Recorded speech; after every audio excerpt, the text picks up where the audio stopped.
After 2 decades away, one of the world's biggest car companies is back in Formula 1. In 2026, Ford will be joining the pinnacle of motorsport as an engine supplier in partnership with Red Bull Powertrains. But why did the world champions leave the familiar surroundings of Honda to get into bed with the American giant? Stick with us to find out.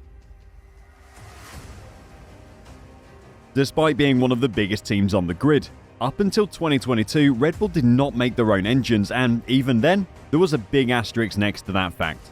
The blue, red and yellow livery is one that all fans have become used to seeing, and the familiar charging bull of Red Bull has been on the grid since 2005, but they have already had 5 different suppliers of their power unit in that short period of time. In their first season in 2005, they used Cosworth engine before spending a single season with Ferrari the following year. In 2007, they switched to Renault, first as a customer, then as a works team, but that relationship soon deteriorated, to the point that team boss Christian Horner said they were paying to fly in first class, but only ended up with an economy ticket. The partnership only got worse when Renault decided to bring their own team back onto the grid, an outfit known as Alpine these days, with Horner believing that focus was going on their own team rather than supplying a good engine to Red Bull. So it was no surprise in 2019 when Red Bull announced a new partnership with Honda, becoming the legendary Japanese supplier's works team. Now, before we go on with the rest of the video, let us explain the difference between a customer team and a works outfit for those who are unfamiliar with the two terms. A customer team is one that pays an amount and gets given an engine with very little say as to how it's made. A works team, meanwhile, represents the engine supplier and as such have more control over the development of the power unit. Think of it like this. You walk into a supermarket and purchase a loaf of bread. You have had no say in how this bread was made, or with what ingredients. You simply pay for the final product. Now imagine you make the bread at home. You can decide how it's cooked, using what ingredients and what the final outcome will be. This is the difference between a customer team and a works team. Works teams tend to be the bigger outfits on the grid, and in 2022, Mercedes, Ferrari and Alpine were all works teams. Back to 2019 and Honda and Red Bull agreed a works partnership, and it was a relationship that would return the team to the top of the grid. The Honda engine proved to be extremely powerful, but it was not until 2021 when Adrian Newey designed a near-perfect car that Red Bull and Max Verstappen were back on top of the championship. But in the very same year, Honda announced they would be pulling out of the sport with a focus on electric engines in the future, as is the trend away from Formula 1. Red Bull were left with a choice: become another customer team and risk having their fingers burned once again, or take a bold step and create their own engine department. Considering the ethos of Red Bull, it should come as no surprise what came next. Red Bull decided to go big and created Red Bull Powertrains, a subdivision of the main company that would produce the engine. It was a daunting task, with Red Bull needing not only an engine, but a place to build it, so they set about creating a new factory at their Milton Keynes base. But Formula 1 never stops, and with the 2022 season looming, Red Bull agreed a deal with Honda for the Japanese supplier to continue assisting the team with creating the power unit. So while Red Bull roared to both championships in 2022, with a Red Bull Powertrains engine in the back, it was mostly a Honda engine with a Red Bull badge slapped on it. That is not a long-term plan though, and Red Bull plan to go fully independent in 2026, with Horner stating the first engine made entirely in-house will be ready at some point in 2023. Sure, every manufacturer in the world would either like to have a team or power one on the F1 grid, but there is a pretty big factor that stops them from doing that: the cost. While Toto Wolff predicted creating a competitive team would cost around $1 billion, creating an engine is cheaper but still a costly affair. A single engine costs $10.5 million to produce, but that number is multiplied several times over considering the infrastructure needed to build it. The current regulations for engine suppliers includes 2 parts that proved enough to turn away potential investors: the motor generator unit heat, or MGUH, and the motor generator unit kinetic, or MGUK, cost around $1 million each to develop, and considering the other costs involved, manufacturers like Ford said no thanks to Formula 1. So the FIA and F1 worked together to rewrite the engine regulations for 2026, and along with moves to make the engine more environmentally friendly, crucially the MGUH had been scrapped and certain components were standardized across suppliers, again lowering the costs.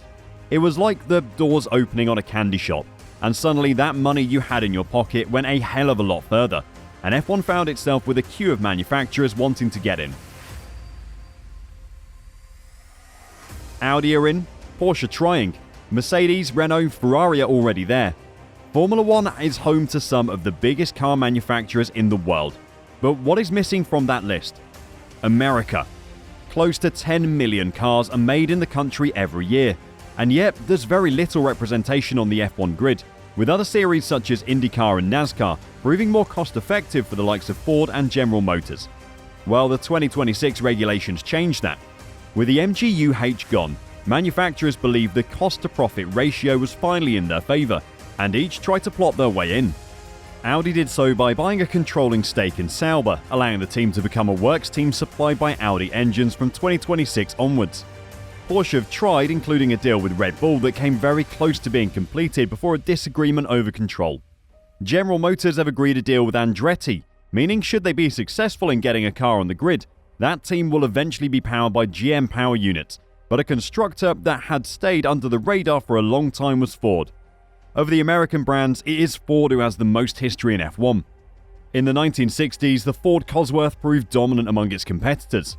In the 1990s, Michael Schumacher's first of 7 world champions was powered by Ford, and in June 1999, Ford purchased a Jackie Stewart team and rebranded it to Jaguar, which raced from the 2000 season until 2004. And who was it that Ford would eventually sell to? Red Bull. 23 years later, and rumours quickly emerged that a reunion may be about to happen. Red Bull announced a car launch in New York City, and more details emerged every day about the potential partnership. Eventually, following an hour-long presentation before Red Bull showed off a car that, surprise surprise, looked shockingly similar to previous years, the team officially announced the Ford deal. Christian Horner revealed that Ford would be partnering with Red Bull Powertrains to become Red Bull Ford Powertrains from 2026 onwards. It was a huge moment, not only in the future of Red Bull, but in the sport as a whole, for Ford is truly a huge name to be on the grid. But would Red Bull have taken the deal if things had played out differently?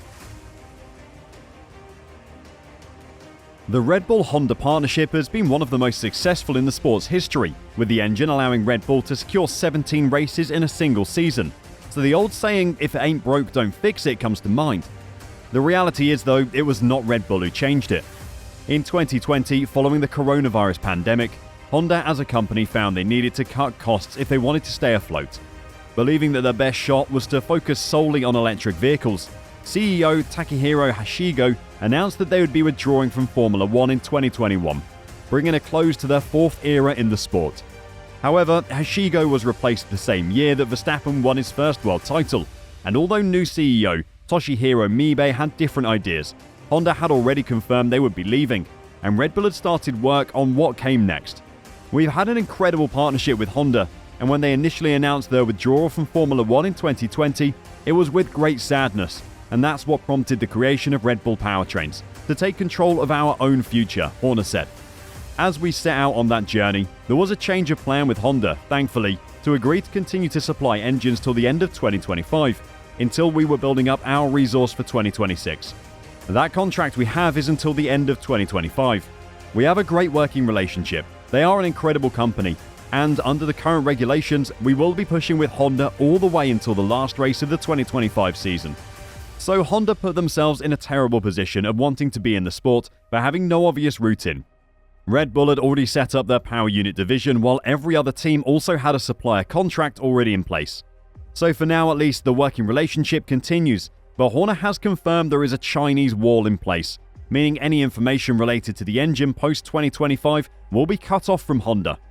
Horner said they left Honda with great sadness, but the reality is it was an outcome that Honda only have themselves to blame for.